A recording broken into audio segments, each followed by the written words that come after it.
All right, all right. Welcome back to another episode of the Behind the Back podcast. We are your host. I am Marcos Conan Negron, and beside me here, as always, is Ben, the Jet Rets. Ben, how you doing, brother? Good, man. How are you? I'm doing good. I mean, just watched Arizona lose. That was kind of disappointing, but hey, don't have to focus on the bracket anymore. I'm just kidding. I'll keep an eye on it and see what happens. For the Yeah. sake of our little trio here. But I mean, no, outside of that, it's been okay. We got a lot to talk about today, and the precarious state of the Sacramento Kings. So before we recap everything, for those audio listeners out there who want to check out our pretty faces, come and find us on YouTube at the Behind the Back podcast. Like, subscribe, give us a follow, all that fun jazz. So let's get down to brass tacks here. So the Kings went 2-1 since the last time we spoke, and we kind of figured that was going to be, hopeful the avenue that we were going to be taking. They let's start with the first game. They went on the road, finished the road trip at Orlando, and actually beat the Orlando Magic in I believe it was a 2-point game. It was pretty crazy. I was, to say the least, I was pretty happy with the fact that it was physical. We were in it the whole time, and it felt like I was surprised with how the matchups kind of went because the Magic were playing big. Jonathan Isaac was playing really well. He was shooting like crazy, and they were hitting some pretty tough shots. Like Jalen Suggs hit some tough shots. What were some of the things that really stood out to you in this game? I just like the kind of like what you said, like we stayed competitive that whole game. And every time that the Magic tried to, string together a few stops and some buckets, like the Kings had a response for it. And it was refreshing to see, considering the game before against Washington was just foul. It was terrible. It was not fun at all to watch. So definitely refreshing. Gotta hand it to Jonathan Isaac. Like he's a feel good story. And he's a guy that I've kind of given up on just because of how many injuries he's had. Like it just it sucks because he was, and he still is, but coming into the NBA, like he was such a high prospect, and it was like this guy has got enormous amounts of potential, and then just couldn't stay healthy at all Yeah. and had major injuries that really set him back. So honestly, like to see him pop off the way he did in this game was pretty cool. Defensively, he's a monster. A So beast. any amount of offense that you get from him is going to be a win.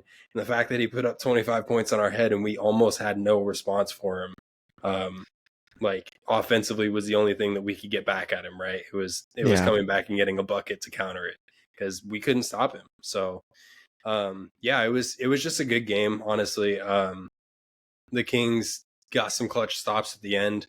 A little lucky at the very end of it, but I mean, we escaped Orlando with a win.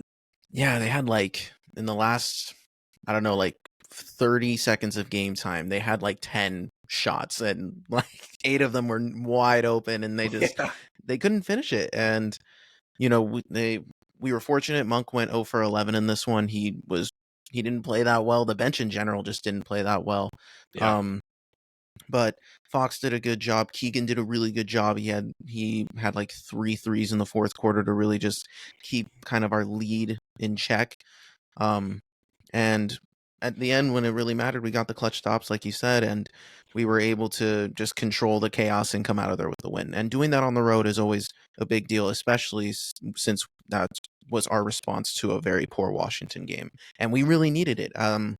I think, especially, now we're down to our last 10 games, and we going into this, it almost felt like, oh man, we were probably going to drop one of these games, if not both of these games against the Magic and the Sixers that we played right after them. And the fact that, we were able to come away with victories here was kind of gave a little relief and almost, I think, in my opinion, kind of saved our season from completely tanking and plummeting. And we'll get into it later because there's still so much that can happen, but this was a good way to start. And I was happy to see the effort that was in this one. I think Paulo had a good game, but the whole game had a nice playoff atmosphere. It was a little chaotic, but again, our guys stuck with it. So I was really happy with it. Yeah, and I mean, you got to hand it to Domas once again, just proving he's one of the top centers in the league. Like he almost had a triple double. He was 2 assists away from it, but he had 21 points and 14 rebounds on the most minutes for the team at 40 in this game. And so, you could definitely tell Mike, the entire team knew they couldn't lose this game, right? Because you kind of touched on it, like it's one of those things that can definitely end your season if you lose this. You wouldn't be fighting for that playoff spot anymore. You'd just be fighting for that play-in. So I think with that being said, Mike knew he needed to keep his offensive ball mover in the game, and his reliable in the game as much as possible. And that's why Domas played 40 minutes. On top of that, like you said, Malik, he struggled in this one, but we were able to turn to Keon Ellis, who ended the game with 19 points. And he grew up like just a 20-minute jog from that Orlando arena. And so That's true. that was pretty cool to see, like him kind of come back home, play in front of some family. I'm not sure the family members that were in attendance, but I think that definitely had an effect, because I think he finished with like 3 threes in this one. Like he was just a monster. He really was flying all around the court. He made some awesome defensive plays. And I mean, look, this Magic team from top to bottom is not the Orlando Magic of the last 9 years. I want to say since like the Dwight days, you know what I mean? Like this Orlando team has been squishy for a long time. And this team now, this is a top-notch Eastern Conference team. And I know that they're, record-wise, they're not.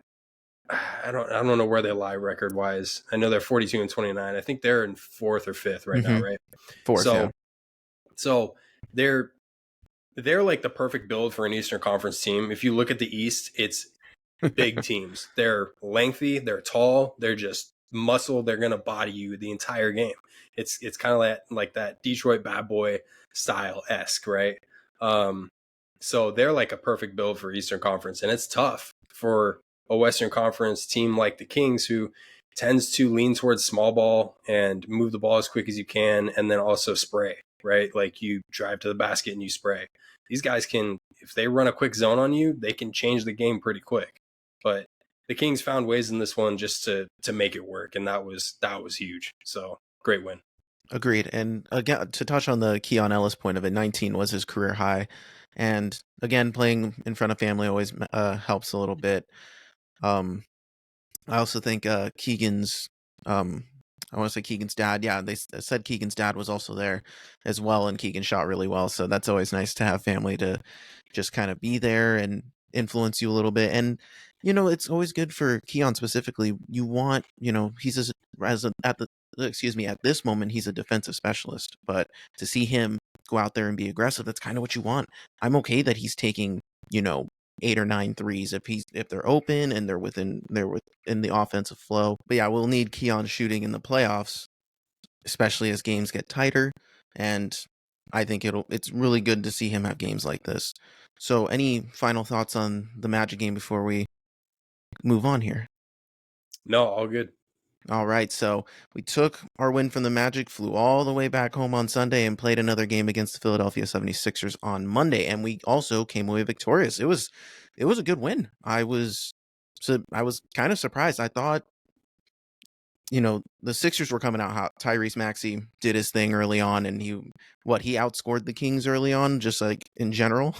Yeah, dude, he had like 18 points or something. What was it? It was 19 points at the end of the first, but he had 15 points when the Kings had like 14.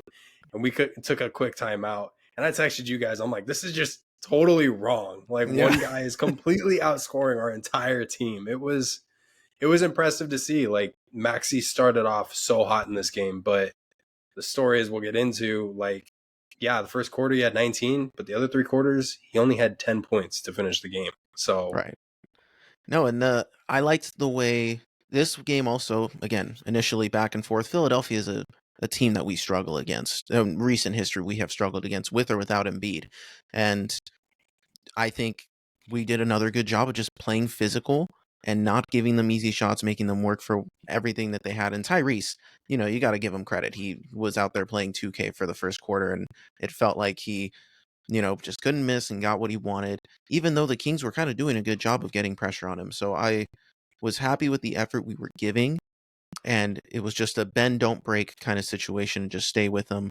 I was happy with, again, Domas did a really good job in this game. In that game on Monday, he did break the double-double record in terms of since the merger. He broke Kevin Love's record, and they gave him the standing ovation. That was really good to see.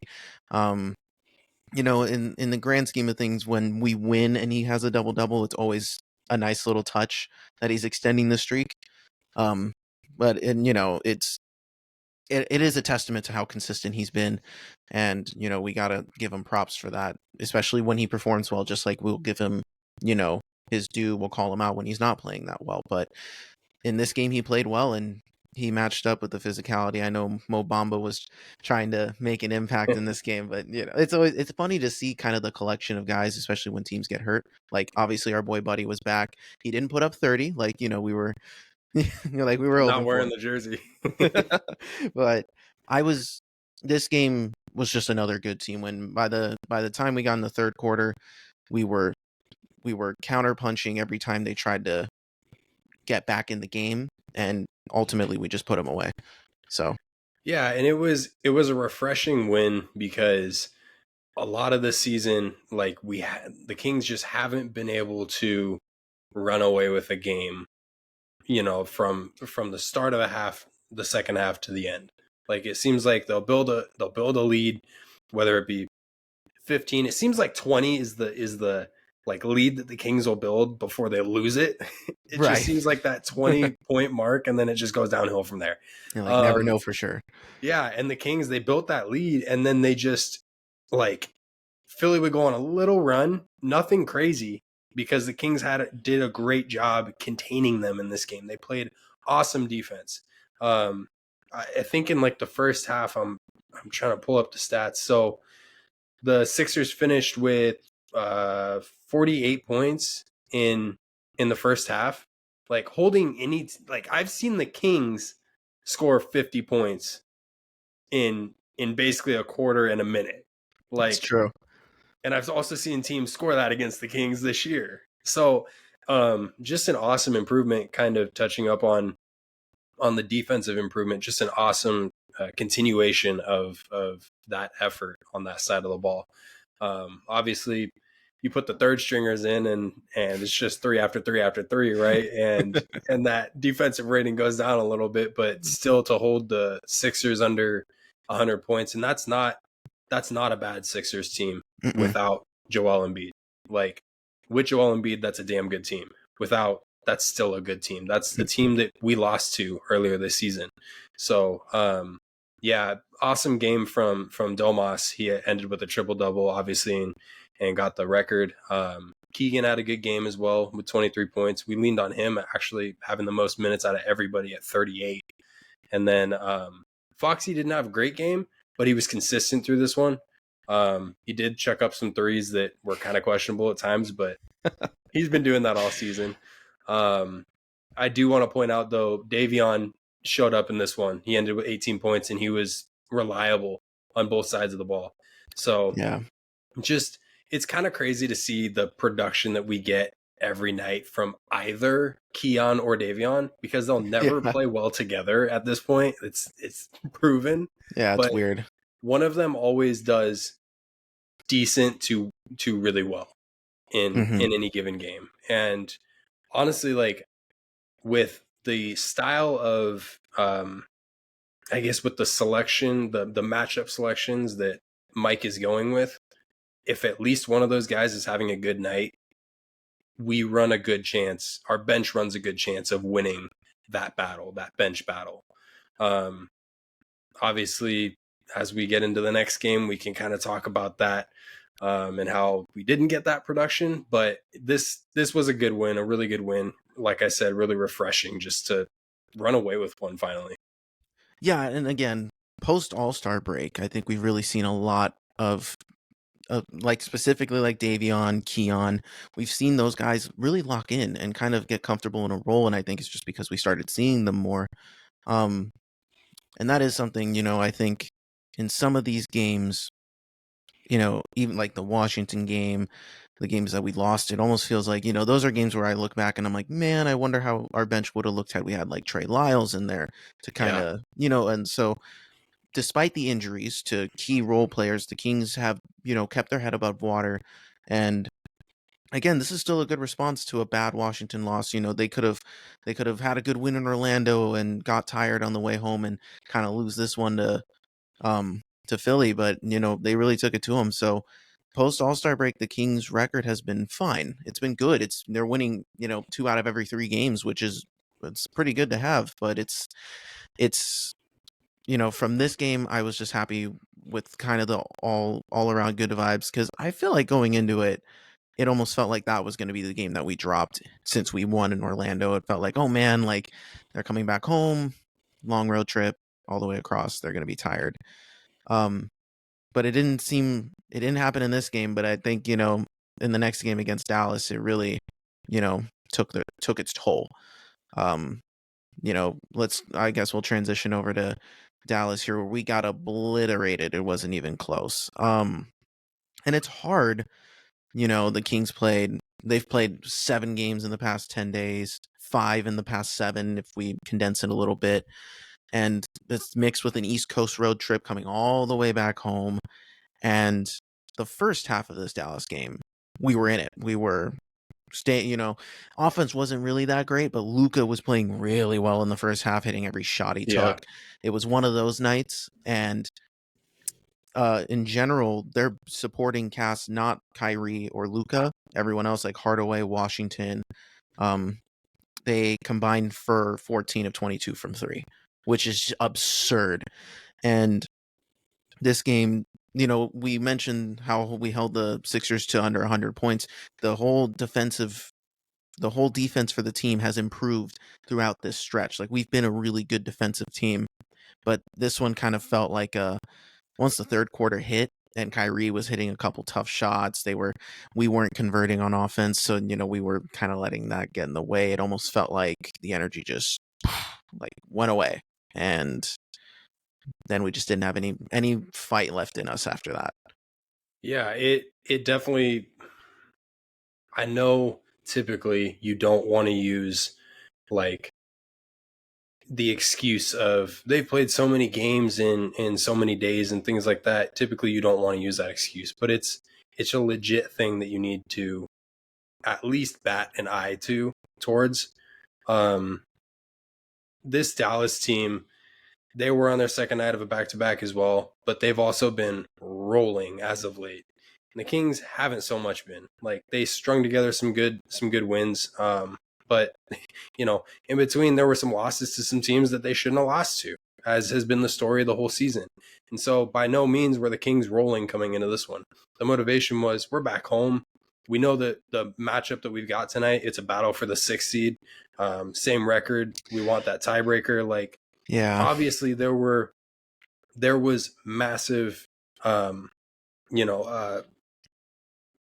guess there was just a massive implication going into this game, right? But yeah, it definitely showed, at least on the rebound side of things. Like Domas got out rebounded by PJ Washington. yeah, And I don't think I can count on 2 hands how many times this year Domas has been out rebounded by anybody, let alone a power forward. And I know yeah, Domas is kind of a power forward at true heart, true size, right? But like he is at this point, he's been exposed to the center role long enough, and he's proven that he can dominate centers. That I am just going to call him a center. yeah, So he did get out rebounded in this one. And looking at the overall stats, like you said, Dallas could not miss in this game. It was actually insane. They yeah, shot 56% from the 3-point line, making 22 of 39 threes, which how the hell do you stop that? And they weren't all open looks. yeah, I think exactly.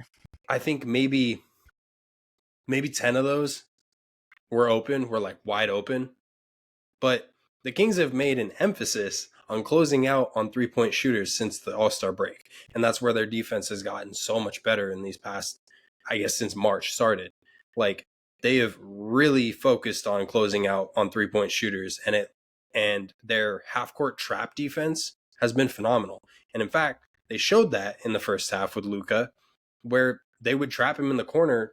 I think there was a couple plays in a row they trapped him in the corner, and one of the plays he turned it over. The second he dished it to another guy, and then he threw it out of bounds.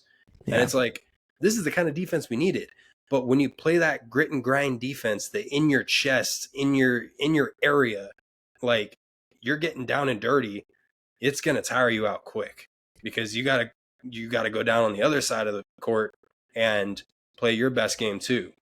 So it definitely showed. Like, we got out rebounded, we got out hustled, everything. All the 50-50 balls went to Dallas. Like, I'm not gonna say that Dallas got lucky in this one by any stretch. I think some things fell that probably won't fall for them on Friday or Friday, right? Yeah, Friday.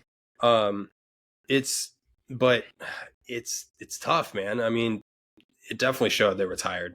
That's really the story on this one. Yeah, I mean, Domas was held to 3 of 10 shooting. Derek Lively did a really good job on him too, and he's been bodying Derek Lively for most of the season. So in the previous 2 matchups, he's done really well, and that includes Daniel Gafford too. So it felt like one of those games where when you're watching it, you're like, whoa, these guys, they're tired. And basketball's a game of runs where you're watching the other team drain every shot, even when you're contesting. And that's been a lot of the issues with some of these games that we've played against. Like, for example, the Pelicans. Like, we'll play a team like the Pelicans, and they're draining every mid-range shot, even though we're contesting. And it's got to get to a point as a player where you're just like, man, this sucks. and then your shots aren't falling, even though you're putting in the effort. So I see a lot of that here. But, Dallas came out and flexed, and they showed, like, hey, we came here to play. They played a game previously against Utah the night before, and just like us. But I think a lot of the reception from this game, it's never the same. Had the Kings won this game by the same margin, people wouldn't, no one's going to be talking about the Kings at the level that they would the Mavs. They'd be like, oh, this is a bad loss for the Mavs. What can the Mavs do? It's not. Now the narrative is, the Mavs are, they're the hottest team in the West. They're the most dangerous team. They have Luka. And, like, I get it. I completely understand that narrative, because it kind of just showed a little bit. And, we have a chance on Friday. In reality, if we win tomorrow, we win, and we would have owned the series 3-1. And then what does that game do in the sense of, then we own the tiebreaker moving forward? We had technically won this series, and, but we're still probably not going to be talked about the same, because we'll get into it here in a little bit. Because of where we are in the standings now, that loss pushed us to 8, and it sucks because, those 2 games against Orlando and Philly really felt like a kind of a turning point, in the sense of, like, we can maybe build a consistent, set of wins here before we go into the closing run. And it sucks. It sucks to lose like that, but I didn't feel like that game was a reflection of the difference of our 2 teams. I think they got hot, and there's nothing you can do when they get hot like that. So if they come out and they're hot on Friday, I think there's a better chance that, like, they're not going to drop 130. They drop like 110, 115, but I think our offense is going to be a little bit more fresh. We're going to show up. So we'll see. It was disappointing, but obviously, and as I mentioned earlier in the loss, the Domas double streak doesn't feel as good, but he did extend the streak even further. And I think he's 1 game away now from tying Jerry Lucas for the franchise record. That's so right. In double-doubles. So, which that'd be cool. And he most likely will get it, given how he played on Tuesday. So we'll see. That's not what's important. What's important is getting the wins. And obviously this team feels that. But it does suck with all the implications of fighting for the 6th seed, gaining momentum. That game felt like a haymaker blow. So the Kings do have a tendency to respond well in these after a loss. We've been winning 2 games and then we lose, and then we win 2 games and then we lose. So, maybe we take this one and maybe we continue on a run. But any final thoughts in this game before we kind of go ahead into what we're about to dive into here. I don't want to spoil it just yet. Let's just dive right into it, honestly. So let's talk about where we're at. So we're in the 8th seed right now, and we play Dallas tomorrow. Huge implications again in the sense of not just a standings thing, because they're a whole game ahead of us, but that would put us at the same. They've played, yeah. So if we win, we're 43-30. They'd be 43-30. We would, in theory, jump up to the 6th seed if I don't know if Phoenix plays tomorrow. We're gonna go through. I have all the schedules, so we'll go through all these, but that would give us the tiebreaker and the lead on Dallas, and that'd be huge for playoff implications. But we're in a precarious spot here because let's take a look at the Kings schedule, and I want you to tell me how confident you are that we're gonna run the table, right? So we got Dallas tomorrow. After that, we got Utah at home. Then we got the Clippers at home. So we got Friday, Mavs, Sunday, Jazz. The following Tuesday, the Clippers. And then we go back to the East Coast and we play the Knicks and the Celtics on a back-to-back. And then we play Brooklyn on the road, and then we finish our road trip against the Thunder. And that's not an easy, like we've won the series, but that's not an easy matchup. I don't know what the whole SGA situation is. I know he got hurt, and he was out, so I don't know how long he's going to be out for. He probably will be back by that game. After the Thunder game, we get 1 day's rest. We come back home, and we finish the last 3 games at home against New Orleans, Phoenix, and Portland, who we've lost to all 3 of those teams at one point or another. We still haven't beaten New Orleans. In this last 10-game stretch, if we're being honest, to avoid the play-in, we're probably 7-3 is probably the worst we can do if we want to avoid the play-in. Now, if we go 7-3, that puts us at 49 wins. That's, a win above last year. And it's weird because even a 48-win season would probably put us at 7th or 8th. And that's kind of scary when we look at, let me pull them up, Dallas' schedule. They play us tomorrow. They play the surging Rockets on Sunday. We'll see how that works out. Then they got 2 games against the Warriors. The schedule's... Oh, okay. So the schedule has this all weird. I'm not sure exactly what's going on. So let me rephrase that. They do have 2 games against the Warriors, but they play the Warriors, the Hawks, and then the Warriors on the second night of a back-to-back. Then they play the Rockets again. So that's kind of like the toughest stretch they have remaining. And then they get Charlotte, Miami, who they've beaten earlier this year, Detroit, and then the Thunder is their last game. So if we kind of think like, okay, what's their worst case scenario? They'll probably they could drop the Rockets games, maybe a Warriors game if Steph wakes up for one of them. They could lose to the Heat, but the Heat have kind of been on and off in the regular season, and they could lose to the Thunder, but they've owned the series on the Thunder. So that's kind of like, we can't bank on Dallas to do the work for us. But the problem is the Kings, and we've talked about this, had we won the games we were supposed to, had we made our free throws in a few of these games, had we not died by the 3, had we beaten the opponents we were supposed to beat, we wouldn't be talking about this. We'd be a top 4 seed, watching all these other teams hope that we struggled at the end. Yeah. What are your thoughts? Do you think we're going to be a play-in team? In all seriousness, like if you had to bet, like what is our percentage that we're going to be a play-in versus playoff? Honestly, at this point, I think it's really safe to say is there's probably a 70% chance that the Kings are a play-in team. And it's that unfortunate scenario where you have to focus on the other teams around you. And that's never a place you want to be. Like, you always just want to focus on yourself. You want to bet on yourself.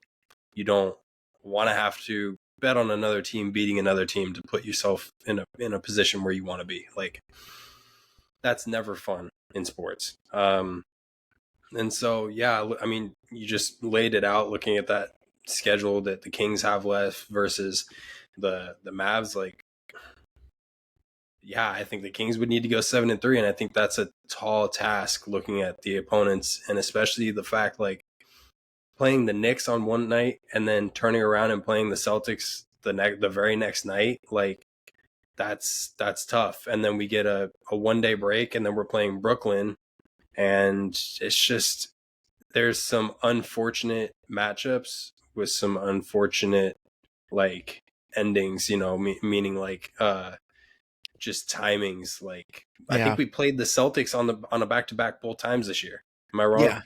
Yeah, we did. Like that's jacked. I hate the NBA for that. Like we don't even get a legit shot at the Celtics this year, which is cool. So Yeah. um yeah, it's tough, man. But I think we need to all start. We need to really get comfortable with the idea that this could be a play-in team, and we're gonna have to really focus on bringing health and bringing our best game to that April 16th through 18th. Yeah, 16th through 19th, and then if we are in the predicament, so let's say we're top 8, so we will have the opportunity to only have to play one game, Mm-hmm. and then advance and take the 7th seed, which It would be a honestly, home game too, right? Is that right? if we're the 7th seed, it's a home game. If we're the 8th seed, we're on the road. We're on the road for the first game, but we'd be the home team for the second game, because the That's right. winner, so whoever plays 7th and 8th, whoever loses will go on to have one more chance to play the winner of 9 and 10. So being in the top 8 isn't the worst situation, because at least you'll get 2 chances at it. And if you are the 8th seed or the 7th seed and you lose, you will be the home team for the second play-in game. But Yeah. so let me, before we kind of dive into like, how we would feel about it, what's the play-in tournament has been a thing now for the past, few years. How would, obviously we saw an example. Miami last year came from the 8th seed. They had to win 2 games and then they advanced to the NBA finals. So it's not an impossible task to make it all the way. What is your opinion? Do you like the play-in? Do you like what it's done for the NBA in terms of the competitiveness of it all? How do you feel about it versus it just being the standard 1 through 8 and you're in? So when it first rolled out, I was excited because it gave 2 more opportunities, 2 more spots for the Kings to finally make the playoffs. Yeah. But now with the Kings being a top 8 team in the West, I personally, there's 2 reasons I don't like it anymore. One is I would like to be locked into a playoff spot and believe that this is a playoff team, not a play-in team, regardless whether we're 6, 7, or 8. 1, 2, 3, 4, 5, 6, 7, or 8. You know what I mean? Like, I want to know that I'm a playoff team. The other side of it is, yes, last year it's fun to watch the play-in games, but now that there's this in-season tournament, you're almost. I'm looking at it and I'm like, if you have the in-season, let's get rid of the play-in tournament. So you're saying one or the other? Yeah, That's what you're saying? I love what that in-season. We've already talked about it. I love Yeah. what that in-season tournament did to the start of the year. I'm sorry, but to play what feels like playoff games in November, Was pretty December, cool. like that's cool. Yeah, it was a fun time. And the play-in, like it's just it kind of dampened it in some ways, and now it almost has like a negative connotation around it, like an energy around it. Like everybody that talks about the play-in, unless you're a bottom feeder team, if you're the 7th or 8th seed, like you're like, get rid of it. I don't want that. Like it's kind of what I just talked about. Yeah. So I guess where I can offer where I kind of like it, because I understand why, because we're in the position that we're in, right? If we were a top 2 team, we're blessed that the play-in exists, because a top 2 team is rewarded by being given the advantage of one team is going to come in with less rest. But and I also, in reverse, when you're a bottom team, when you're a 10, 11, or when you're 10, 11, 12, you're still in it. Like Houston is very much in it now because they climbed back after winning 10 games. All of a sudden, they could unseat the Warriors. So that makes it intriguing, right? And especially because there's been at times where like a team like Houston has kind of seemed like if anyone deserves it in the second half, it's them. although we would want to avoid that situation at all costs. At that point, I know we were talking about it last night. I'd rather play the Warriors than this Houston team that's beaten us 3 straight times. At least we've beaten the Warriors, and the Warriors are all over the place vibes wise. And we took all their games earlier in the year when things, everyone still has a glimmer of hope. Things haven't happened yet. You can recover. Now, like, we watched Steph Curry cry yesterday after Draymond got ejected, even though they still won. And I'm nervous for Steph and his mental state, trying to have to play through all this and carry this team. Yeah. I don't know if we had to play him on the second game of a play-in game. I feel like we'd be able to get a worn out version of a guy who had to carry his team through the first one. But I don't mind it. I think I kind of like it in the sense that let's say we choke it in the play-in, right? We get in the play-in, we're 7th or 8th, we choke both games. That's just a wake-up call saying, hey, we need to do more to be a top 6 team. Some of these teams are benefiting from their trades. The Mavericks are kind of piecing it all together in the second half of the season, and it makes me wish. I'm like, dang, I wish I had a PJ Washington or Daniel Gafford as a backup who can kind of help things along. And those are some of the risks we take by standing pat, and then we get hurt, and we're dealing with the repercussions of it, which kind of sucks. But there's a world where we can still get out of it. If we play Phoenix in the play-in, they're going to have to go off of a really tough schedule. They're injury prone like crazy. Who knows if Bradley Beal, Devin Booker, or Kevin Durant's going to be available for a play-in game. Or we could get the opportunity if we claim the 7th seed. The Lakers have been surging, and that's our favorite matchup this whole season. And if we get the first crack at LeBron, knowing that for both teams that there's a second chance, I actually think we'd have a much better chance of winning versus if we played in the second game. Because I feel like if LeBron would be like, okay, I can give it my all, but if it looks like we're going to lose, then we'll lose, and then I'll try my hardest in the second game. So, there's scenarios where I believe that our team is good enough to get out of the play-in, and if I had a preference, I would prefer that we win the first game, obviously, but to secure the 7th seed actually isn't the worst situation, given the matchup that we would have, whether it be OKC or Minnesota, whoever finishes in second, now that Denver's kind of coasting to number 1. So that's kind of how I feel about it. I agree that as a fan, when your team is in that position, you hate it. You wish that, like, dang, I wish that top 8s existed and like it was still there, and that's just how it was. But I don't mind it. I appreciate the competitive nature of it because the last 10 games of the season are insane now. And whether it's us, whether it's Phoenix, whether it's Dallas, New Orleans is winning right now. I think they might have won their game against Milwaukee already. They're taking care of business, and they put themselves in a position. Same with the Clippers. They've been winning even though they were kind of up and down recently. So teams are taking care of business, and that separates playoff teams from play-in teams. And I kind of like that, even though I know the NBA doesn't want the Sacramento Kings in the play-in because they'd be the least popular team in the play-in. Even a team like Houston, the NBA loves Houston more than they love us, which is kind of, annoying as hell. So it'll be interesting. But I know that if we got a home game for a play-in, I already know Golden One's going to be popping, and it's going to be a good time. And we watched what the play-in does to certain teams. Like we watched Minnesota, Pat Bev have his moment a couple years ago or last year, whenever that was. Like, people, you get a game 7 feel, and the Kings have been in that kind of situation, especially like you mentioned in the in-season tournament, and last year's experience. Like we can carry that.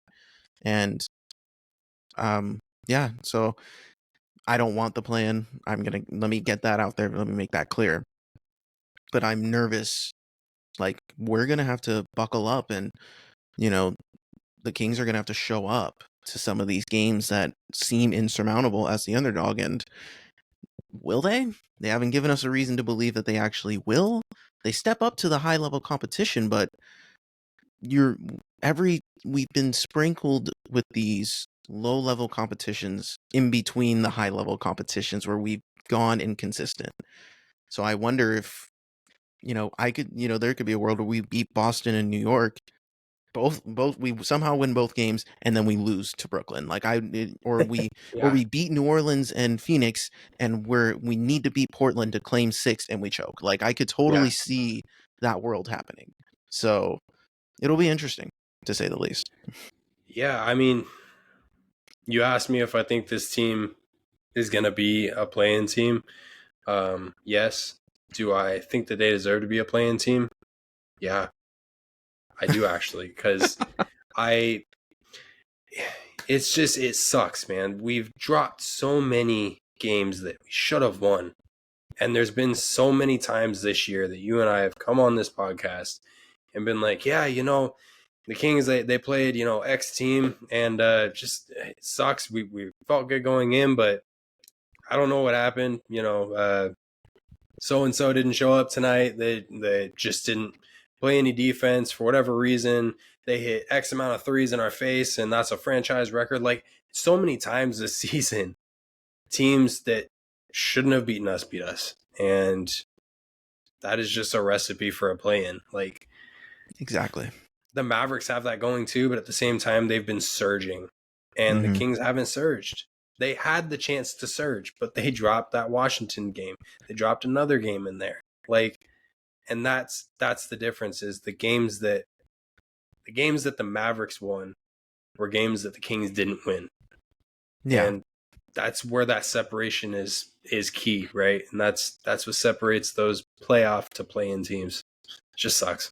Yeah, and even if we win on Friday, that doesn't mean that means we'll be in 6 temporarily, but that's not the last game of the season. We have to take care of business moving forward.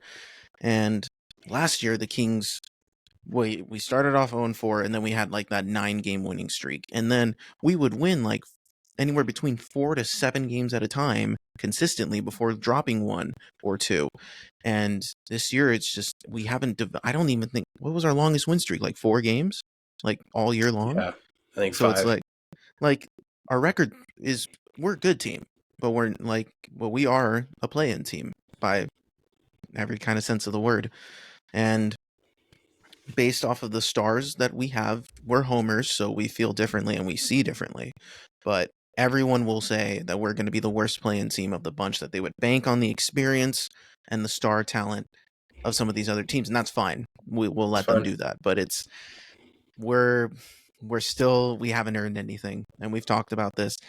And there's been times where it just felt like we felt like we deserved some of these wins, and they came out flat. So we'll see. Yeah. We will see what tomorrow brings. Hopefully it starts, a chance to win a couple and maybe get somewhat of a gap to leave a little bit of room for error for the road trip, but we'll see. Yeah, I think kind of a look ahead for you and I and for our listeners. In the next couple weeks, I'm going to bring up whether the Kings are a better team this year than they were last year. Like, I want to look at it record-wise. I want to look at it, the teams around us, above us, below us, like who got better, who got worse. And I really want to dive into that because there's a lot to unbox there. And just kind of like a short preview, this team is a lot different than last year. And I know we have a lot of the same core players, but the style of play that this Kings team is bringing has had to change to adjust with what the rest of the West is bringing. Like, the Kings finished 3rd in the West last year with a record that we could damn well tie this year. Yep. And we're going to be the potential 7th or 8th seed with that record. So there's going to be a lot to unbox with that moving forward. And I would love to touch on that in the next couple of weeks. Because I think it'll be a juicy topic for sure. No, for sure. It's a good point.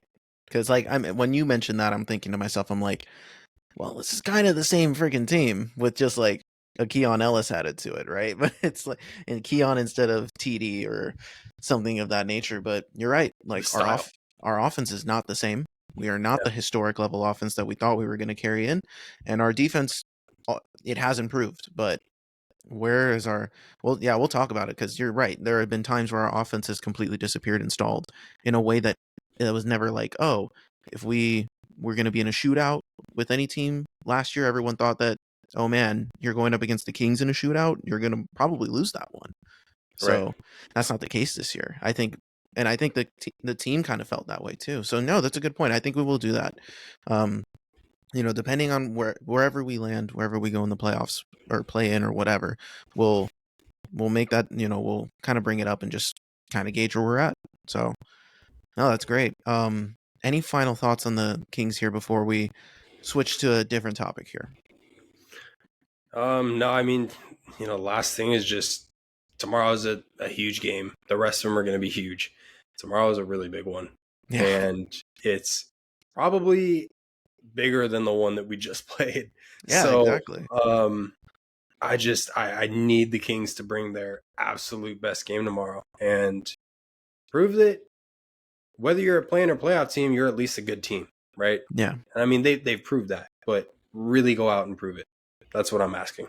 Yeah, they need to show that they can beat this version of the Mavs. This is this version of the Mavs is everyone's considering dangerous. So if we can beat them, then that's just another team above us that we can check off the list of teams that we can hang with and beat on our best day. But hopefully, we've mentioned this a couple times. Which version of the Kings are we going to get tomorrow? Who freaking knows? So We'll see. We'll see. And yeah, no, it's a great take.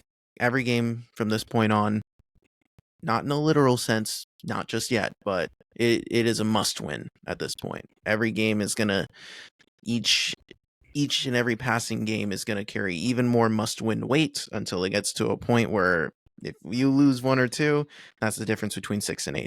So we'll see. We'll freaking see. So let's get on.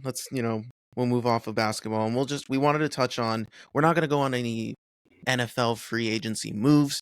We want to save that for a little bit closer to the draft.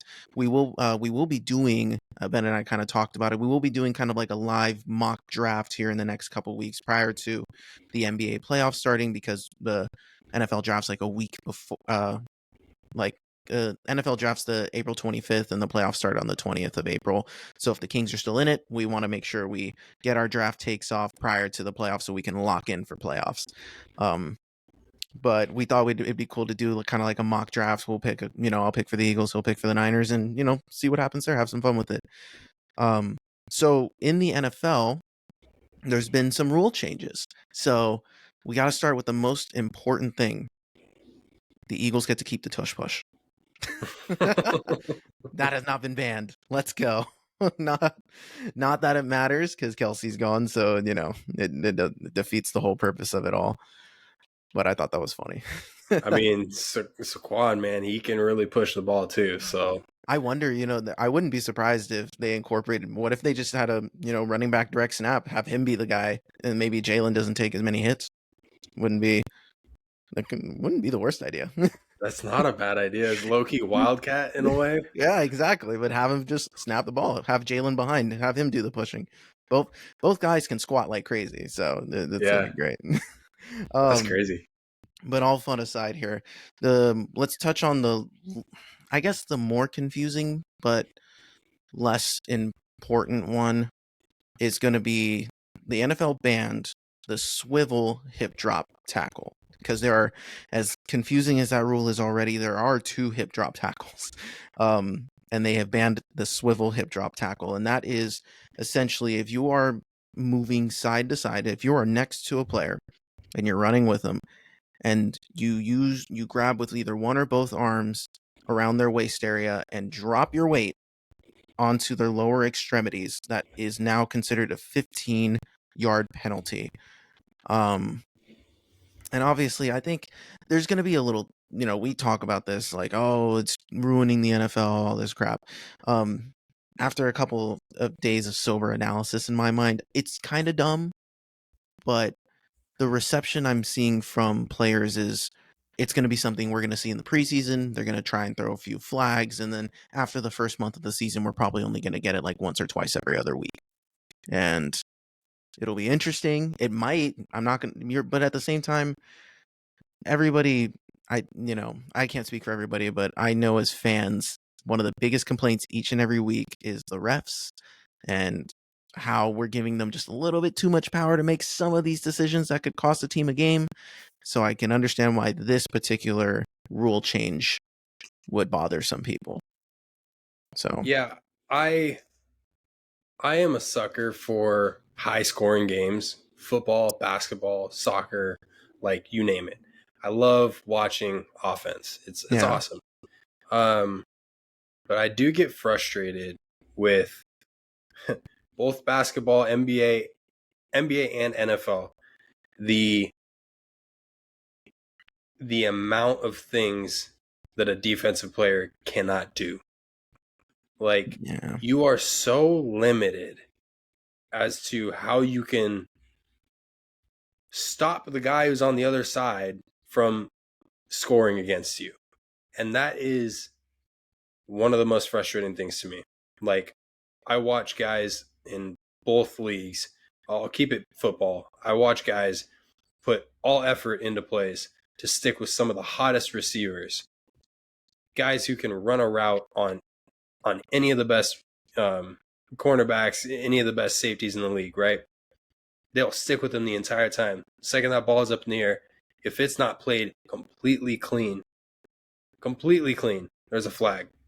Yeah. Now you're going to implement a rule where they have to watch exactly how they're tackling. Like it's As if it wasn't frustrating to me confusing because enough.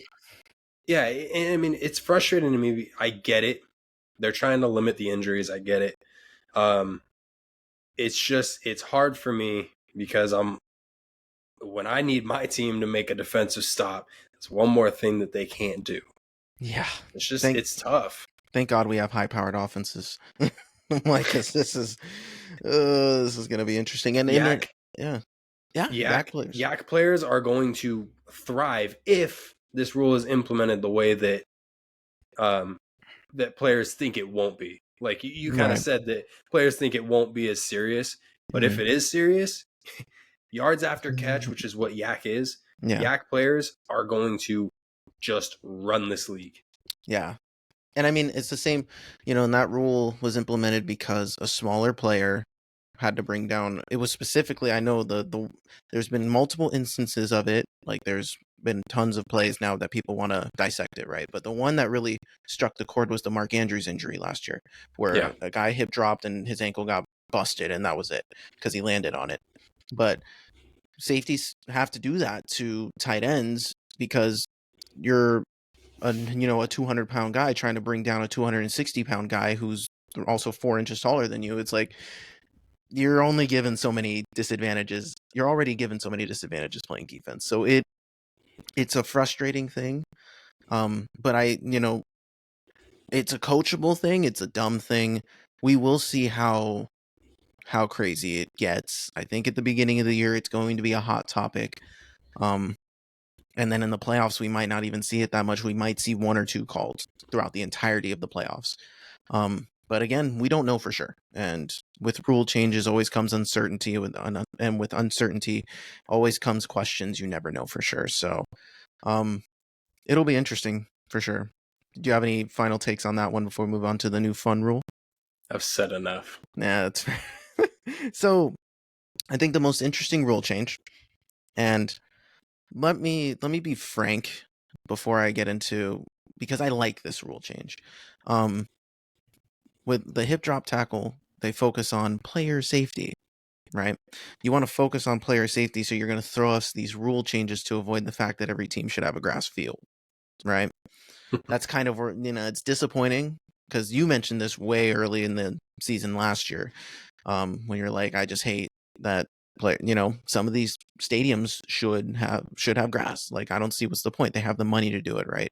So it's stupid, but this rule I think will be fun because what's something in the past couple of seasons that's kind of been lacking a little bit? Been kick returns, right?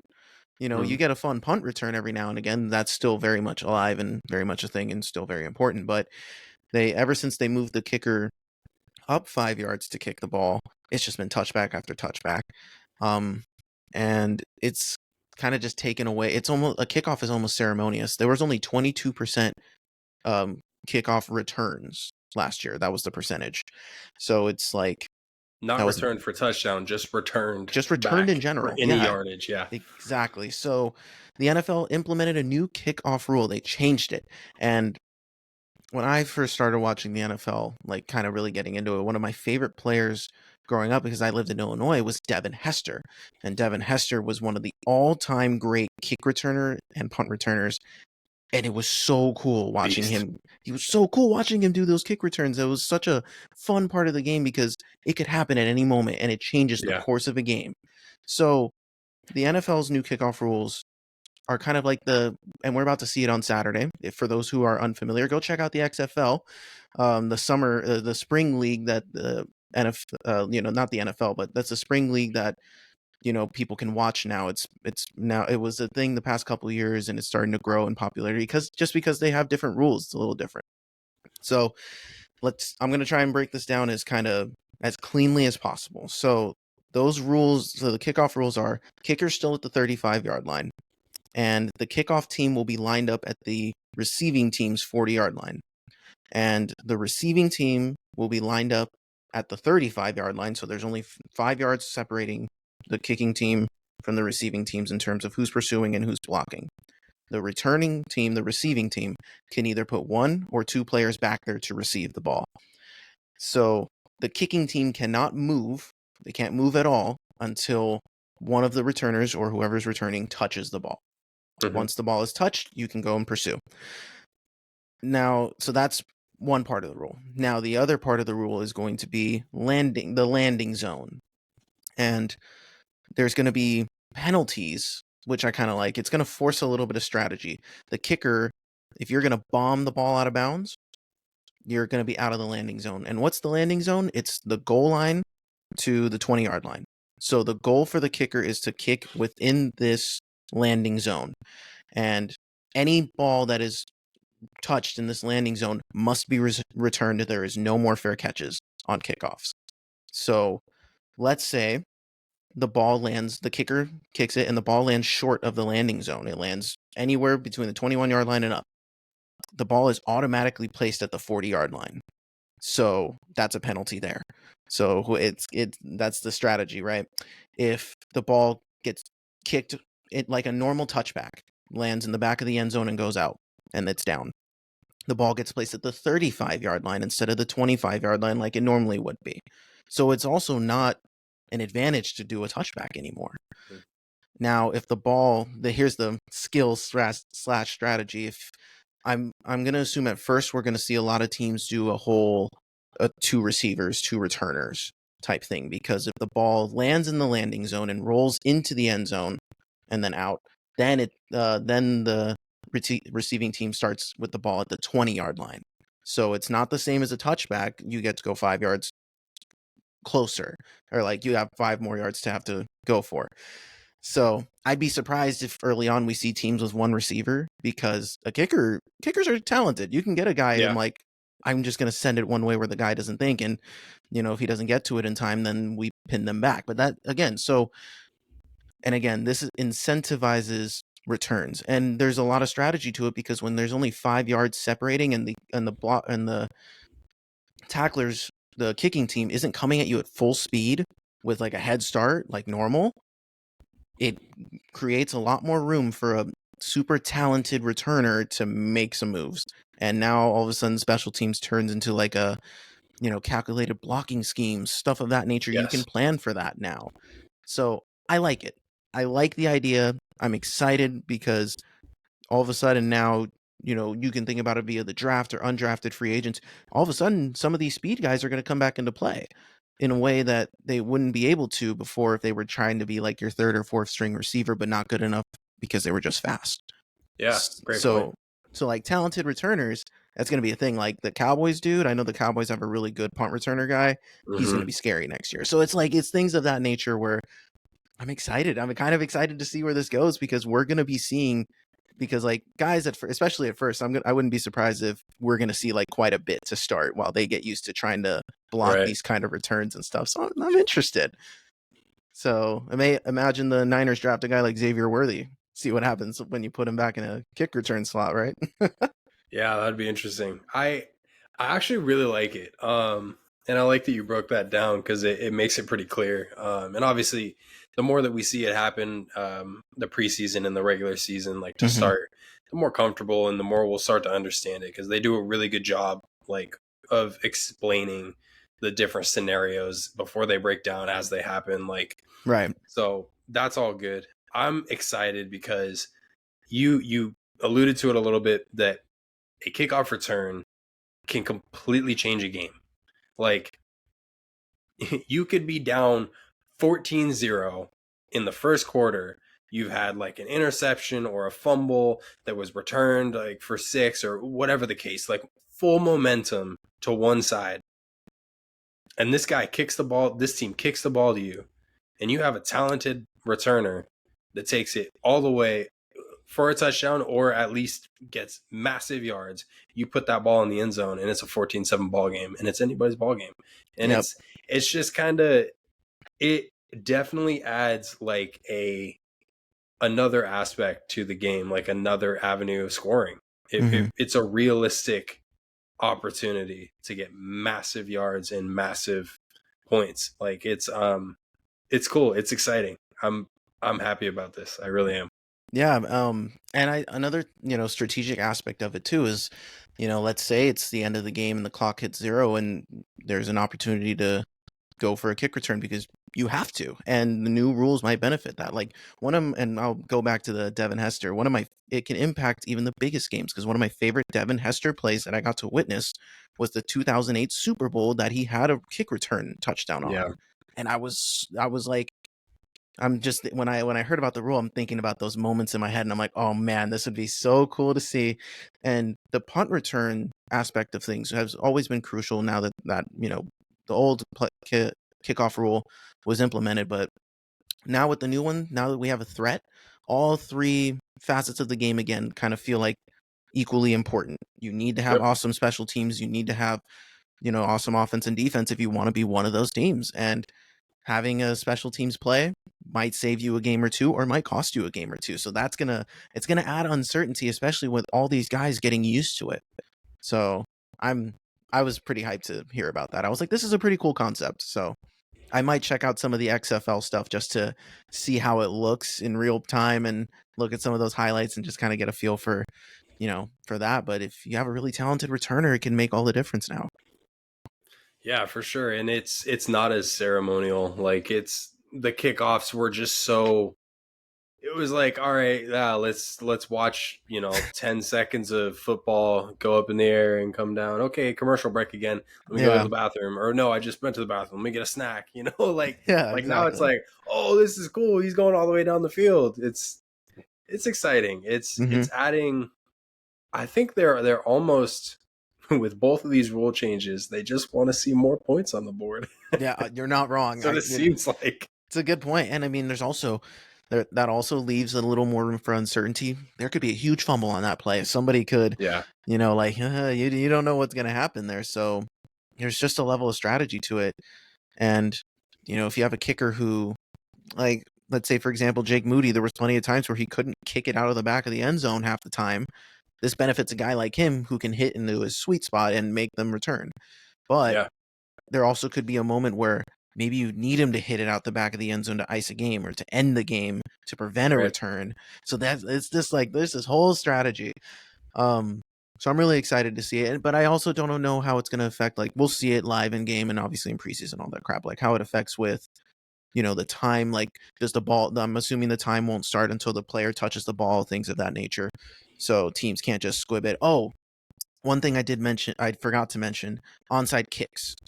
The rule stays the same, right? The onside kick itself, like the procedure of it, how teams line up, stays exactly the same. Although the new rule also kind of takes away surprise onside kicks. If a team wants to do an onside kick, the kicking team has to inform the referees, who then inform the receiving team that it's coming. So there's no more surprise onside kicks. Everyone knows it's coming and you prepare for it. But then the kick itself, still the same rules, has to go 10 yards first before the kicking team can touch it. But now there's no surprises. So like Sean Payton, who's notorious for doing that kind of stuff, will not be able to implement it without telling the other team first. So that was another aspect of this. So it almost discourages onside kicks and just said, hey, screw it. Yeah, and look, that to me, I am actually a little disappointed that we won't see the surprise onside kicks, but there's more positive on the other side of it that outweigh that little like negative. Yeah, But for sure. you know, it's so interesting now that you got to inform the referees who then have to inform the other team that you're doing an Hmm. onside kick, and that's interesting. That's So gonna be it almost makes that a little bit more ceremonious because like teams can yeah, prepare. You put your hands team on, and it's so rare that the onside kick actually works. So it's like, right. so yeah, that part becomes ceremonious. But then we get more kick returns. So it's like, and again, there's more than just like a you're going to return every kick. There is a level of strategy, and if your kicking team gets lucky, you get to pin the other team 5 yards further back. But if you mess up, you could potentially lose 10 or 15 yards on defense. So there's going to be a lot of field position battles now that we haven't been able to see in the last few years outside of just punt returns or turnovers. Now a kick return can place you at the 40 again or the 35 and you'll work with short drives. So who knows? Like I agree with you that it's probably going to emphasize scoring more. Good. So is there a rule about what happens if a kicking team player Mhm. starts before the other team touches the ball? That's a great question. That was not brought up in the whole like when I looked it up and when I found, the explanation of it, that was not described, and also not described with what happened if it lands in the landing zone but goes out of bounds versus out of the end Right. zone. Because I know normally if it lands out of bounds, then it's the penalty. So that information hasn't been kind of disclosed, or kind of the details of it all hasn't been talked about yet. And I wonder if they're following the format of the XFL, but I don't know if the exact rules are going to be exactly the same, if that makes sense. So Yeah.